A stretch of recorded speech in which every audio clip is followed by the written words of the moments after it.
Этот шоколадный Наполеон порадует всех, кто любит вкус хорошего домашнего классического Наполеона, но при этом совсем не против иногда поиграть с традиционными рецептами. В нем одновременно узнаваемый сильный сливочный вкус коржей с их нежной слоистой текстурой и более яркий вкус благодаря добавлению какао. А крем, про то, почему я выбрала для этого Наполеона именно такой крем, я расскажу дальше. Привет, друзья! Меня зовут Галина Артеменко. Если вы являетесь поклонником традиционного Наполеона, такого ортодоксального, то есть ни шага влево, ни шага вправо, рецепт должен быть один и нечего с ним играть, то у меня на канале есть именно такой рецепт. Он проверенный, отработанный, и ссылку на него я обязательно оставлю в описании к этому видео. Что касается сегодняшнего варианта, то помимо того, что он шоколадный, в нем я также использовала творожный крем. Дело в том, что творожный вариант крема отлично сочетается с разнообразными шоколадными вариантами выпечки. Он делает такой густой насыщенный шоколадный вкус более мягким, более нежным и более таким обволакивающим. Кроме того, благодаря тому, что этот творожный крем является масляным, получилось достичь определенного эффекта. Не бойтесь, крем не станет очень плотным и твердым, даже после холодильника он остается пластичным и напоминает глазированные сырки по текстуре. Но благодаря маслу в составе этот шоколадный Наполеон получится не полностью пропитанным, даже так не хрустящим, а текстурно выделяющимся. То есть коржи будут ощутимыми, при этом Наполеон будет прекрасно резаться. И этот вариант понравится тем, кто любит Наполеон первого дня.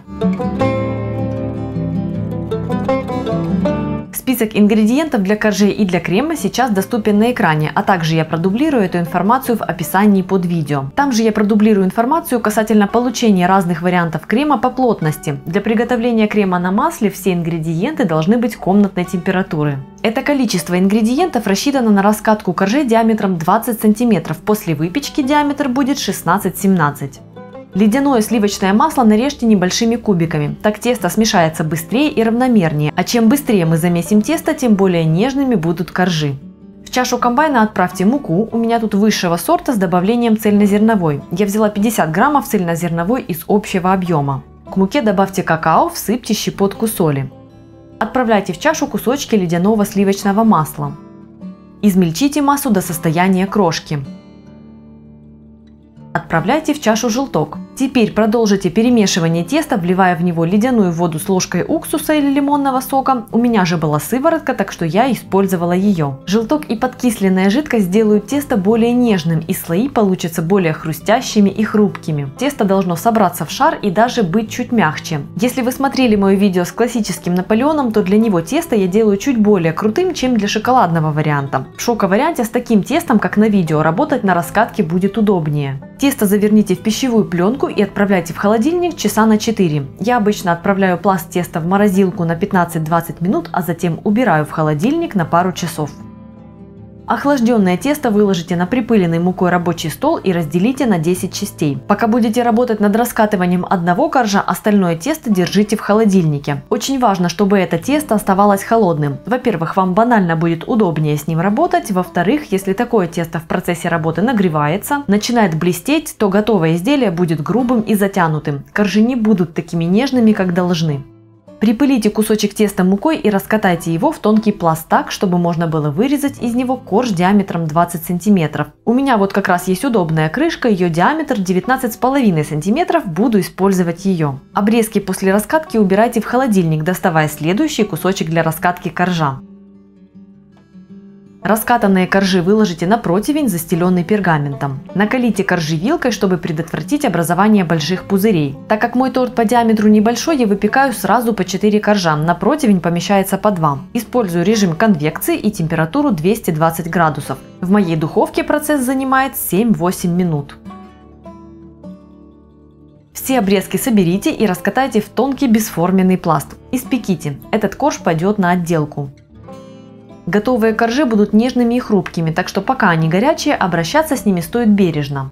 Приготовим крем. Начнем с подготовки кефира. Его нужно отправить в морозильную камеру на ночь до полного замерзания. Когда кефир замерзнет, ему нужно дать оттаять и стечь сыворотки. Для этого возьмите дуршлаг или сито, у меня сырная форма, марлю или агроволокно, а также миску, куда будет стекать сыворотка. Благодаря замораживанию отделить ту самую белковую массу будет намного проще, и при этом вам не нужно будет часто перемешивать смесь, пока она будет стекать. Выложите замороженный кефир в застеленный тканью дуршлаг или сито и оставьте оттаивать. Этот процесс может длиться разное количество времени. Иногда я отправляю всю конструкцию в холодильник, там масса медленно тает и сыворотка уходит. По мере оттаивания видно, как разделены слои замороженного кефира. На данном этапе вы можете дать сыворотке стечь слабее или сильнее. Так вы можете регулировать консистенцию будущего крема. Посмотрите, какая нежная текстура у этого творожка. Выход творожка будет зависеть от конкретного кефира. У меня вышло порядка 650 граммов.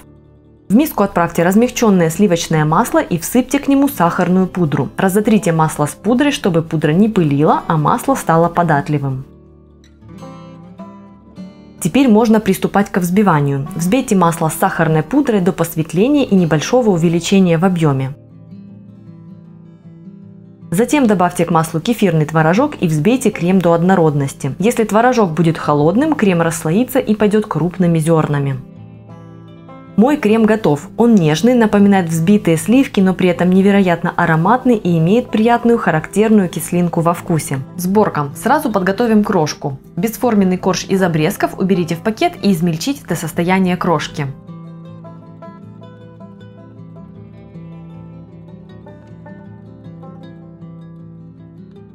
На корж выложите щедрую ложку крема и распределите его. Накройте вторым коржом, повторите перемазывание, пока не используете все коржи. Помните, что немного крема нужно оставить для обмазывания верха и боков.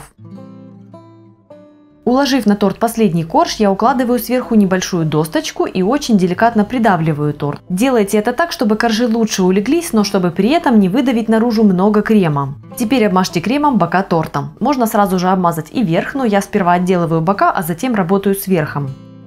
Посыпьте крошкой бока торта. Делайте это так, как вам привычнее и удобнее. Я делаю это на весу над тарелкой.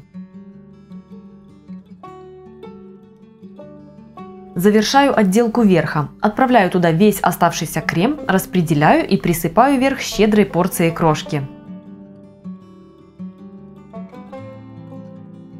Готовый торт переместите на блюдо и отправляйте в холодильник. Уже через пару часов его можно подавать. Он успеет пропитаться, крем станет плотнее за счет охлаждения масла в его составе, но при этом крем останется нежным и податливым. Очень плотным он не будет. И как я уже говорила, коржи этого торта Наполеон остаются слегка хрустящими, текстурными, и при этом он прекрасно режется. Впрочем, вы видите это и сами. Ну и в завершении информация для своих, именно вы досматриваете мои видео до конца. График выхода этого ролика совпал с моим личным праздником. Сегодня у меня день рождения, поэтому вашим добрым словам, приятным комментариям я буду особенно рада сегодня, и мне особо приятно будет их прочитать. Ну а уже на следующей неделе я посвящу все выпуски популярнейшим кабачкам. Я планировала собрать все рецепты в одно видео, но в процессе съемки решила, что все рецепты яркие, все рецепты достойны того, чтобы выделить им отдельное место на моем канале. Традиционно подписывайтесь, если вы еще не подписаны, жмите на колокольчик, чтобы эти выпуски не пропустить, а этому ролику ставьте лайк, если он вам понравился, или дизлайк, если он вам не понравился. Меня зовут Галина Артеменко, и это канал «Жизнь вкусная».